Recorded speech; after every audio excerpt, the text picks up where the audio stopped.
this past Saturday marked the release of the 2016 Banned or Bred ones. And let me say, what a crazy weekend this has been.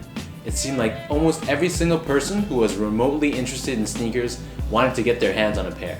While it may have been a bit easier to grab a pair down in the US, up here in Canada it was a bit of a different story.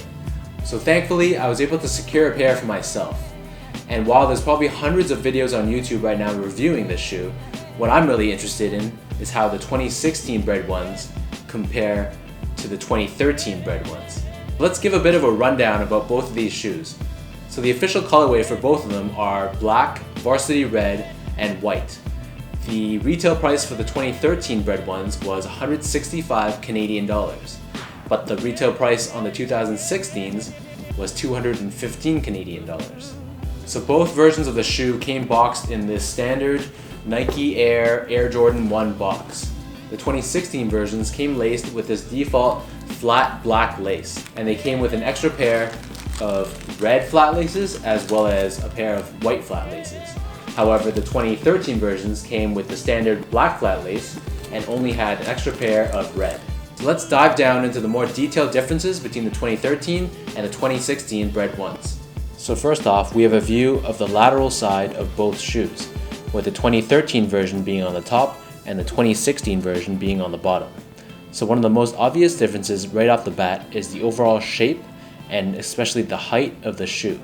So the 2016 version is noticeably higher cut. So if you look at where the tongue ends, you can see that the 2013 tongue is actually a bit exposed, whereas the 2016 version is completely hidden by the overall height of the shoe. Looking at the rear end of the shoe on the left, you can see that the 2013 version is a lot more straight, whereas the 2016 version actually slants in quite substantially towards the top of the shoe. In addition, the swoosh on the 2016 version is noticeably thinner compared to the counterpart on the 2013 version. Two of the biggest changes between the 2013 and 2016 versions is the softness and the color of the leather. So the 2013 Varsity Red was a bit brighter and more of an orangey red than the 2016 version, which is darker and more of a deep red. The 2016 version uses much softer leather. It's comparable but not quite to the same level as the shattered backboard ones, but it's still very good in its own right. Moving on to the medial side of the shoe, you can see the same comments exist.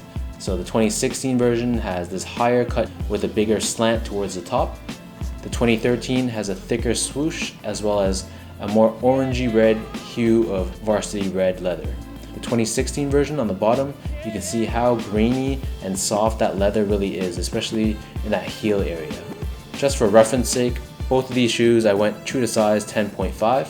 I do have to say though that the 2013 version has a more narrow toe box compared to the 2016 version, which fits more like the recent releases of Jordan 1s.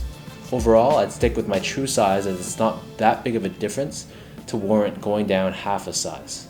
So next, with this 3/4 view, you can see that the height of the shoe in 2016 is substantially taller.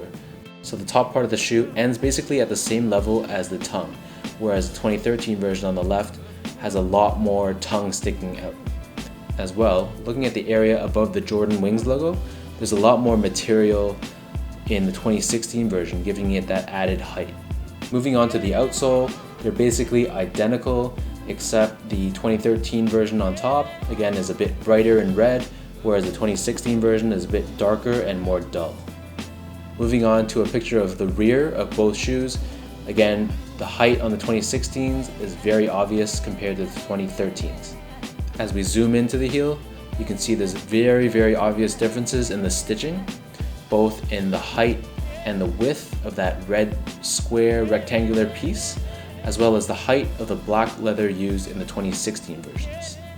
Taking a look at the toe box, there's some clear differences with the size of the perforations. So the 2013s have a lot smaller holes in diameter versus the 2016s, which are a lot more obvious. Zooming into the swoosh, you can see that the 2013s are a lot thicker and have that smooth leather, whereas the 2016s are very tumbled and very soft. Looking at the Air Jordan Wings logo, you can see they're basically the same thing on both shoes. What's apparent here again is the shape of the 2016s and height. So So the 16s again slant inwards toward the top, and they are a lot higher cut. One of the major differences between the two is the back of the tongue. So the 2013s are black and have that size tag on it, whereas the 2016s are white and has a size tag actually stitched onto the side of the shoe. The 2013s have a black insole, whereas the 2016s have a white insole. However, they both have identical Nike Air branding on the heel. So that wraps up my comparison video of the 2016 Bred ones versus the 2013 Bred ones. If you guys have owned both pairs, leave a comment below letting me know which version you guys prefer. And as always, be sure to follow me on Instagram at SGO8. Thanks again for watching, and I'll see you next time.